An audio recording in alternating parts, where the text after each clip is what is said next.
Alors, Pernod Ricard, on l'a mentionné il y a quelques temps. Je pense déjà présenter une note d'analyse sur cette compagnie. La note d'analyse est essentiellement basée sur la lecture des rapports financiers, l'écoute des conférences call, tout ce que vous avez à faire. Est-ce que c'est. Attendez, donnez-moi juste un instant.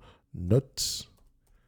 Non, Pernod Ricard, on va regarder ça ici. Pernod Ricard. Parfait. Donc, on a fait il y a une note d'analyse du 21 du mois de septembre 2023. Donc, je vous encourage à aller la lire. Je pense que si je me rappelle bien, quantitativement, on était aux alentours des 168 euros par là. Et voilà, c'était juste, le prix était juste correct. Avec la dette, ça faisait 190 euros. Donc, on avait pris à peu près un multiple de 20 fois les bénéfices. Et en 2026, les analystes attendaient encore à 11 euros l'action. On s'entend généralement que les attentes des analystes ont tendance à fluctuer. Donc, quand on voit ici, le plus important, c'est déjà de payer pour une entreprise pour moins que ce qu'elle ne vaut généralement. Donc, ce que ça veut dire, c'est que si l'entité a tendance à rapporter en moyenne du 9 ou du 10 dollars par action et qu'elle vous propose, on vous demande de payer à peu près 150 euros en date d'aujourd'hui, ça peut être intéressant. OK? Donc, euh, en termes de croissance, je pense que la situation que vit Pernod Ricard aujourd'hui, c'est une situation qui touche à peu près la majeure partie des entités dans ce secteur d'activité-là. Peut-être pas de la même façon, parce que je pense notamment à Brown Brown. Non, Brown Forman. Brown Brown, c'est différent. Et puis d'ailleurs, Brown Brown, c'est une très belle entreprise. On l'a déjà analysé ici. Je vous encourage toujours à aller regarder ça. Donc, Brown Forman ici, vous voyez, elle se casse littéralement la gueule. Vous savez, vous avez Brown Forman, on a Diageo, à savoir Deo, à quoi ça ressemble. Diageo également. Oh, vous savez, je n'avais même pas remarqué que Diageo commençait à était exactement arrivé au prix. Ah, ça tombe bien. Bah, je vais devoir faire une vidéo sur Diageo. Quantitativement parlant, voilà, ça commence à être intéressant. Donc, vous voyez que toutes les entreprises de ce secteur d'activité souffrent. Et donc, ceux qui pensent que c'est la fin du monde ou quoi que ce soit, excusez-moi, mais tout ce que moi je vois quand je regarde du Pernod Ricard, c'est opportunité d'investissement. OK? Les attentes ont changé. Ici, c'est normal. Ça ne me dérange pas non plus. On sentait également, parce que même pas vous, on oublie très rapidement que au sorti de la pandémie, cette compagnie a connu des résultats exceptionnels. Entre 2021 et 2022, 33%. Entre 2022 et 2023, c'est 11%. OK? Avant cette période-là, on était en moyenne sur on avait moins de 7% par là de croissance en termes de bénéfices nets. Et donc, faites attention. On a peut-être ici anticipé une croissance, d'accord? Et là, on subit juste un léger ralentissement avant que le marché ne reparte à la hausse. Et quand je dis à la hausse ici, avant qu'on ne reprenne le 6% en moyenne, qu'on avait 6 à 5% en moyenne. Donc, faites très attention ici. Donc, ce que moi, je regarde souvent sur ce genre d'entreprise, c'est également le BFR. Vous voyez, c'est qu'il a tendance également à fluctuer, pas trop stable, mais il n'est pas très loin non plus du... On peut également le regarder avec Coifin. Donc, on va mettre RI. Et je rappelle toujours une chose, les amis, ce n'est plus le moment de regarder les états financiers de Pernod Ricard. Ils sont bons, c'est même intéressant au prix actuel. Maintenant, tout va passer au niveau de la compréhension du business model, la distribution, vérifier à peu près l'inventaire, qu'est-ce que le management mentionne au niveau des dernières conférences call. On n'a plus le temps à passer sur les états financiers. C'est pour ça que ça ne sert à rien de mettre 40 minutes ou 30 minutes dessus. OK? Revenons sur Pernod Ricard. Je prends les free cash flow sur les dernières années, comme je l'ai souvent montré ici. Qu'est-ce que vous faites? On vient là, cumulatif, donc, et je prends les net income ici, et je mets également cumulatif, parfait, et là, je peux les comparer. Ah non, j'ai pris les marges du net income, c'est con. Je vais prendre ici voilà, le volume. OK, on met ça là. Parfait. Et je prends en cumulé. Voilà. Même graphique. Ça veut dire quoi? Sur les 20 dernières années, en bénéfice net, c'est près de 22 milliards, 21 milliards 900. En free cash flow, c'est 17 milliards. On a combien de différence? On a à peu près 5 milliards de différence. C'est beaucoup. Sur les 10 dernières années, on a à peu près une différence aux alentours de 1 milliard 500 par là. OK? Légèrement. D'accord? Ça s'est réduit. Quand on dit 5 milliards ici divisé par 20, ça donne à peu près 250 millions. Sur les 10 dernières années, vu qu'on est à peu près aux alentours de, voilà, 1 milliard, je dirais 1 milliard 600 par là. Et c'est ça, 1 milliard, presque 1 milliard 600 par là. Ça donne à peu près, bon, on va pas prendre 1 milliard 500 vu que ça se rapproche, 1 milliard 500 par là. Sur les 10 dernières, ça donne à peu près 150. OK? Donc, l'écart se réduit un tout petit peu. OK? 250, 150. Sur les 5 dernières années, on a à peu près quelque chose d'assez similaire. On a à peu près une différence ici de 500, disons 500 millions. Et dans les 500 millions, ça fait à peu près 100 millions. 250, 150, 100 de différence. L'écart ne fait que se réduire par rapport au bénéfice. Donc, on remarque que les free cash flow ont tendance à être moins élevés que les free cash flow. Mais cet écart-là se réduit sur les dernières années. Et ça peut s'expliquer par rapport au BFR. OK? Donc, il faut ou bien l'entreprise a investi ici dans sa chaîne d'approvisionnement. Il faut toujours aller regarder la raison derrière. Parce que si on considère que les net income égale free cash flow, OK? Il faut bien se dire ici qu'on est ancré de on paye un supplément ici. D'accord? Implicitement. Et donc, on doit toujours aller vérifier qu'est-ce qui explique la différence entre les free cash flow et les net income. Sur les dernières années, vous voyez ici que l'écart, on a à peu près 900 millions, donc ça fait à peu près 300 millions de différence. Donc, si je divise par 3, ça fait à peu près, c'est ça? Oui, 300 millions de différence par là. Donc, l'écart encore a augmenté. Et donc, ce serait intéressant de plonger un tout petit peu par rapport à regarder à peu près la différence entre les net income et les free cash flow. OK? Donc, quand on regarde le nombre d'actions, est-ce qu'il augmente ou diminue? Il a tendance à diminuer. Enfin, quand je dis diminuer de manière très timidement, hein, voilà, on a à peu près racheté 9 millions d'actions ici depuis 2019. Comme ça va. Quand on check à peu près dette nette sur EBITDA, on a à peu près quelque chose autour de 3,3. Et en termes de volume, ça veut dire qu'on peut repayer la dette nette avec les EBITDA actuels en 3 ans, en 3,3 années. Donc, disons 3 ans et demi. Mais on repaye la dette avec quoi? Vous l'avez deviné, les free cash flow. Et donc, je regarde la dette nette du point de vue volume. Toujours aller vérifier si on n'a pas pris en considération les loyers ici. D'accord? La dette issue des loyers. Parce que ça ne se repaye pas de la même façon. Je l'ai toujours expliqué ici. Donc, je ne vais pas revenir dessus. D'accord? Donc, faites attention. Donc, la dette pourrait être bien moins élevée que ça. Donc, ici, on a la dette nette. OK? Je regarde à peu près les free cash flow qu'on a tendance à produire ici. Voilà, sur les dernières années, le last 12 months. On prend ça comme ça. Donc, on va se dire que sur les 5 dernières années, c'est une entreprise qui produit à peu près 1,3 milliard, elle peut repayer la dette nette ici en 10 ans. Pour moi, on est déjà à des niveaux assez élevés. D'accord? Je pense qu'à partir de ces niveaux, cette entreprise devait commencer à réfléchir à rembourser un tout petit peu cette dette-là. Et comme je l'ai dit au début, cette dette nette-là pourrait être beaucoup moins élevée que ça si elle prend en considération les loyers. Donc, on va se dire ici que la dette nette devrait être mise en observation. On va quand même aller vérifier sur Coifin, histoire de voir si on a à peu près la même information. Balance sheet, parfait. On s'arrête en juin 2023. La dette nette ici, à peu près une dizaine de milliards. OK. Par rapport aux dernières informations qu'on a, vu que c'est une compagnie européenne, on n'a pas trop les informations en quarterly, généralement. Parce que les compagnies européennes ne publient pas les résultats chaque trimestre, enfin l'ensemble des résultats chaque trimestre. Le premier trimestre va vous parler du chiffre d'affaires, sans vous parler ici de la dette, du compte de résultats, ou bien, enfin, on va juste vous parler on va juste parler du compte de résultats sans parler ici du bilan ou bien du tableau de flux de trésorerie. Donc, on n'a pas toute l'information. C'est pour ça que sur ces éléments, si vous n'aurez pas toutes les informations, mais ce n'est pas plus grave que ça, ça nous permet quand même de faire le travail, sauf s'il y a une détérioration extrême des résultats sur les derniers mois. Alors, je prends donc la dette nette qui sera affichée ici, c'est celle qui date du mois de juin 2023. OK? Et donc, le mois de juin est presque terminé. Enfin, c'est la dernière journée aujourd'hui. Donc, c'est-à-dire que Pernod Ricard va bientôt publier ses résultats annuels pour l'année fiscale 2024. D'accord? Et rentrer dans l'année fiscale 2025 à partir du 1er mois de juillet. Donc, ça pourrait être intéressant à suivre. Et on s'attend à des résultats moins élevés. Donc, actuellement, 8 euros, ce sont des prévisions. OK?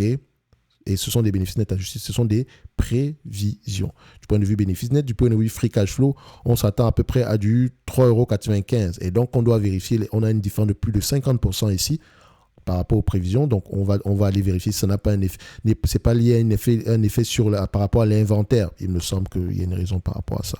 OK? Bref. Si je dois donc prendre en considération l'évaluation de cette compagnie. Idéalement, quand le BFR est trop, quand je remarque que les free cash flow ne sont pas généralement identiques aux bénéfices nets, je peux accorder le bénéfice du doute quantitativement à la compagnie, parce que de toutes les façons, avant de prendre une décision d'achat, on va lire les rapports financiers. OK, histoire de comprendre comment est-ce que l'entreprise génère du cash, etc. Est-ce qu'il y a des opportunités de croissance? Voilà. Qu'est-ce que le management dit par rapport à la situation actuelle et comment est-ce qu'ils arrivent à... Quels sont quels sont les... Enfin, quand je dis quels sont... On demande ici, est-ce qu'il y a des éléments qui pourraient nous faire penser que la situation est en train de s'arranger? OK. Donc, en termes d'évaluation, j'aime bien quand il y a une différence entre les deux, minimum 15 fois les bénéfices. Dépendamment des entreprises, hein, on parle pas 15 fois les bénéfices ici. Mais dans l'activité que Pernod Ricard mène généralement, elle a tendance à s'échanger avec un premium, mais en moyenne, c'est 20 fois les bénéfices que le marché paye. Quoique sur les dernières années, c'est emballé littéralement ici. Les gens ont payé 27 fois les bénéfices pour une entreprise qui augmente ses bénéfices de 5%. Je pense que c'est un peu trop quand même. Même si c'est du Pernod Ricard, je pense que est-ce qu'ils ont un pricing power? C'est plutôt stable, même en légère diminution ici par rapport au free cash flow. Voilà, c'est devenu l'entreprise par rapport au bénéfice net, c'est de plus en plus efficient. Donc, je peux comprendre que les marges soient assez stables et que les marges nettes aient un tout petit peu augmenté. Donc, le marché s'est un tout petit peu emballé également. Mais bon, on finit toujours par revenir à la moyenne. Hein. Comme on se dit, sur les 20 dernières années, c'est 13%. Sur les 10 dernières années, c'est 15%. Sur les 5 dernières années, c'est 16%. Donc, on a quand même une assez bonne augmentation des marges ici. Donc, comme vous pouvez le constater, c'est parce que l'entreprise est de plus en plus efficiente. Donc, du point de vue évaluation, ça va donner quoi? Littéralement, ici, c'est une entreprise qui pourrait s'échanger à 20 fois les bénéfices. Soyons gentils, OK? Est-ce qu'elle peut revenir à des bénéfices nets qu'on a connus en 2023? Il y a de grandes chances que oui, OK? Le business model n'est pas menacé. Okay, c'est une situation ponctuelle qui touche peut-être toutes les entreprises dans cette industrie-là. Vous pouvez aller comparer avec les concurrents. Je vous ai donné l'information tantôt. Je pense que AB InBev, quoique c'est pas c'est pas le même problème littéralement parce qu'AB InBev a eu d'autres soucis également. Il y a également énormément de dettes ici, mais elle se reprend petit à petit. Ok, vous pouvez remarquer ici qu'on s'attend également de l'année fiscale 2023 est terminée. Je rappelle ici que l'année fiscale de Pernod commence en juin de l'année précédente. Donc, on est encore en 2024. Au 2023, l'année 2024 va se terminer pour elle au mois de juin. Donc, vous allez voir ici, Anheuser, c'est de la bière, c'est un peu plus stable. Mais vous avez vu DAGO, ralentissement. Okay. Et je pense d'ailleurs que j'ai fait tout un document ici sur les compagnies, les entreprises dans ce secteur d'activité. On va le voir ici. Je sais que j'avais fait une dizaine de vidéos dessus, comme d'habitude. J'ai même fait une vidéo sur le secteur des boissons en général. OK? Je dis bien en général, que ce soit les soft drinks ou bien les boissons alcoolisées ici. On en a parlé dans la note d'analyse. Je vous encourage d'ailleurs à aller la voir. Donc, on va checker ça ici.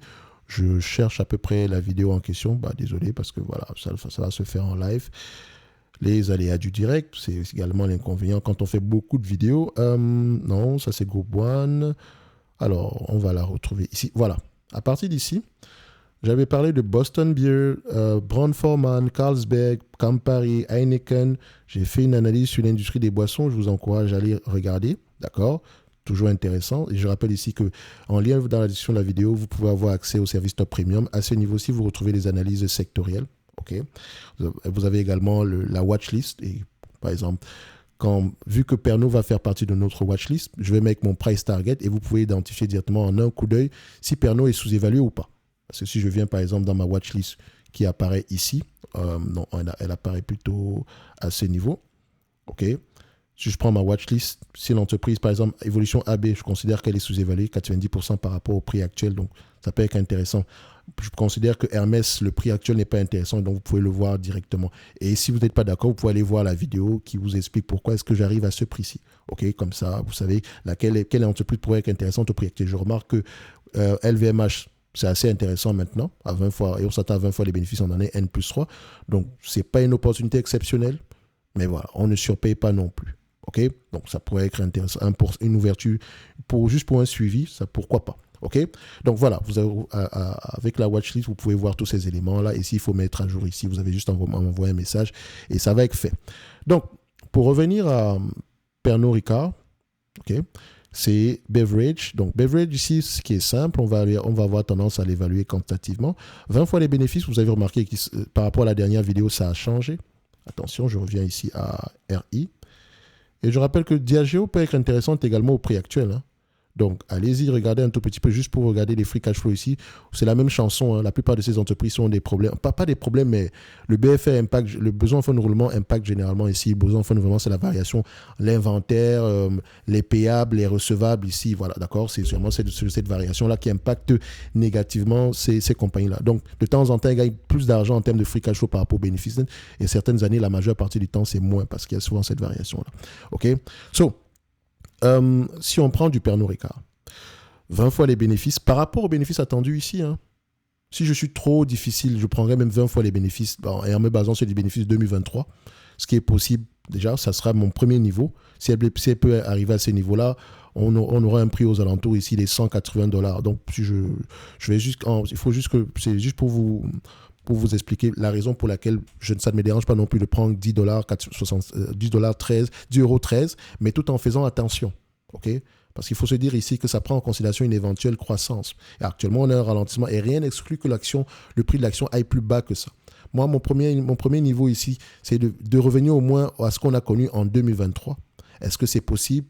Par rapport à ce que moi j'ai pu lire sur la compagnie, c'est clairement possible. Par rapport le produit qu'on vend, la stratégie qu'on adopte ici, voilà, ça peut prendre du temps ici, mais il y a de grandes chances que sur les 5 prochaines années, d'accord, dans un environnement normal, qu'on revienne à peu près à ces niveaux-là. OK? Parce que l'industrie en lui-même a tendance à croître à un niveau assez élevé. Donc, juste en ayant la même croissance que la croissance de l'industrie ici, on peut retourner à ces niveaux-là. OK? Donc, je ne sors pas ça de ma poche. OK? Ça, c'est ma conviction personnelle. D'accord? Et cette conviction-là ne peut être renforcée uniquement en lisant les rapports financiers et en ayant une connaissance assez bonne du secteur d'activité, comment est-ce qu'il évolue, qu'est-ce qui permet à ce qu'une entreprise puisse jouir d'un pricing power ici.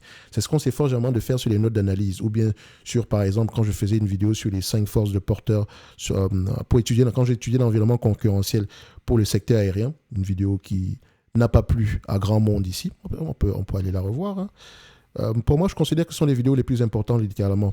Les vidéos où on parle d'analyse quantitative, je ne veux pas vous mentir, on s'en fout littéralement de l'analyse quantitative, ça se fait très rapidement. OK? Mais ce genre de vidéo, c'est ça qui est important, ce qu'on appelle pour l'analyse fondamentale. Quand on prend la peine d'étudier la concurrence, si toi, tu veux investir sur une compagnie aérienne, tu vas te poser ces questions-là. Mais si tu ne sais pas que tu dois te poser ces questions-là, au moins tu les as ici. Facile. OK? Quand on regarde ici le taux de rétention de cette vidéo, par exemple, qui a pris des heures pour être faite, 30 minutes ici, c'est la durée du tournage, mais pour la préparer, c'est plusieurs heures. La moyenne ici, c'est quoi? C'est 20%. Donc, sur une vidéo de 30 minutes, vous avez regardé quoi? 6 minutes par là. Mais si je prends du Pernod Ricard, parce que je sais que c'est une vidéo qui va fonctionner, Pernod Ricard, par exemple. C'est une vidéo qui va fonctionner. J'en ai fait une dernièrement. Vous allez remarquer une chose, ça sera plutôt stable. Et généralement, il y a une bosse quand on parle d'évaluation nette, par exemple. Je prends Pernod Ricard ici, la vidéo que j'avais fait assez longue sur, voilà, celle-ci. Vous savez pourquoi ça augmente à ce niveau? Ce n'est pas parce que j'ai raconté une belle histoire ou quoi que ce soit. C'est à ce niveau que je parle d'évaluation, uniquement. Pourtant, je considère que c'est la partie la moins importante. Donc, s'il vous plaît, intéressez-vous à tout ce qui concerne l'entreprise au-delà des chiffres. Qu'est-ce qui justifie les chiffres actuels? L'évaluation, ça se fait en 2 secondes. Je ne fais pas de DCF ni quoi que ce soit. Donc, je le dis toujours parce que c'est la partie la plus importante. Croyez-moi, vous ne serez pas déçus en passant du temps sur tout ce qui concerne ici, tout ce qui permet de soutenir, les éléments qui permettent de soutenir ici les rapports, les états financiers, les résultats financiers de la compagnie dans le temps. Donc, dans le passé, pourquoi est-ce qu'on a eu ces bons résultats-là? Est-ce que ces éléments sont toujours présents ici aujourd'hui? Et qu'est-ce qui nous fait penser que ça pourrait perdurer dans le futur? D'accord? Donc, parce que l'évaluation, c'est simple, on l'a déjà terminé depuis le matin. OK? 10,13 €. On me demande de payer en date d'aujourd'hui 127 €. Une entreprise qui pourrait me rapporter 10,13 € d'ici 2023. Ça représente à peu près 8% de rendement. Bien sûr, il faut prendre en considération la dette, parce que si on prend en considération la dette, ça fait à peu près $202 ici, moins la dette nette. Et je rappelle que cette dette-là doit être ajustée, ne l'oubliez pas. Moins la dette nette. La dette nette ici, vu que on va la prendre en yearly, malheureusement. Dette nette, ok, j'actualise. 202, moins la dette nette. On sera à combien? Voilà, ici. Et boum. Donc, moins la dette nette, $40 l'action. À 40 € l'action, donc 2,02 moins 40. Donc l'entreprise se négocie actuellement en dessous de notre cible. Et donc, ça peut être intéressant à regarder en date d'aujourd'hui. OK? Si vous avez du Pernod Ricard aux alentours des 200 euros, je ne pense pas que vous ayez surpayé non plus. OK? Mais au prix actuel, l'entreprise est très, très intéressante. Évidemment, la situation pourrait rester en berne pendant plusieurs mois. Mais voilà, c'était une vidéo qui était faite pour être faite en 5 minutes à peine. 3 minutes même, je dirais, d'accord? Donc, ça, je me retrouve en train de parler pendant 20 minutes. C'est trop, à mon avis. Donc, on est à 162, donc ce qui veut dire que dans mon target, donc au niveau de ma watchlist, je la mettrai à $160, tout en sachant que l'entreprise est intéressante dès à présent. Donc, si Pernod Ricard, c'est une entreprise qualitative. Et donc, je vous encourage massivement. Élection, pas élection, excusez-moi, mais on s'en fout littéralement, d'accord? Ça peut avoir un impact temporaire, mais à long terme, ici, faites attention. D'accord, ça pourrait reprendre très, très rapidement. Donc, quand on achète du Pernod Ricard, ce n'est pas pour 1 mois, 2 mois, 3 mois. Non. 5 ans, 10 ans, 20 ans. Est-ce que les produits qu'on vend sont intéressants? Ne tombez pas amoureux du produit. Est-ce qu'on peut augmenter les prix? Est-ce que quand on augmente les prix, les volumes suivent? Donc, je vous encourage à aller suivre la vidéo concernant la note d'analyse sur Pernod Ricard, plus celle-ci sur l'analyse quantitative. Et je pense que, voilà, juste actualiser par rapport aux dernières informations parce qu'elles datent quand même. Mais voilà, grosso modo, c'est là. Vous avez également le secteur des boissons de manière générale. Et vous avez remarqué que ce secteur est... Voilà, vous connaissez la réponse, il est sous-évalué en date de... En fait, le secteur est en berne présentement. Ça ne veut pas dire qu'il est sous-évalué, mais on remarque que les Diageo, c'est intéressant. Plus d'autres entreprises aux États-Unis, ça commence à être intéressant. Donc, c'est une situation qui touche l'ensemble des acteurs de ce secteur d'activité. Et donc, moi, j'aime aller dans le sens contraire de la vague. Donc, c'est quand tout va mal que ça m'intéresse parce que ça veut dire solde pour moi. D'accord? Donc, je m'intéresse au business et j'essaie de regarder s'ils ont les capacités si le problème actuel est temporaire ou durable. D'accord? Généralement, quand il touche l'industrie ici, il y a de grandes chances qu'il soit temporaire, sauf par exemple, si on a une industrie qui est clairement ici en pleine décroissance, notamment parce qu'il y a une disruption en cours. Bref.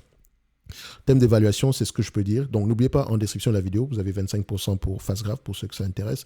Et également, vous avez à peu près une réduction de 50% ici par rapport à l'ensemble des services proposés sur le top premium, que ce soit le niveau 1, niveau 2, niveau 3, dépendamment de celui qui va vous intéresser. Et on se donne rendez-vous sur la prochaine vidéo. Donc, s'il vous plaît, si vous avez un PEA, vous recherchez une compagnie qualitative, Pernod Ricard vous regarde présentement. Et je pense que vous devrez prêter attention à cette compagnie au prix actuel. Merci.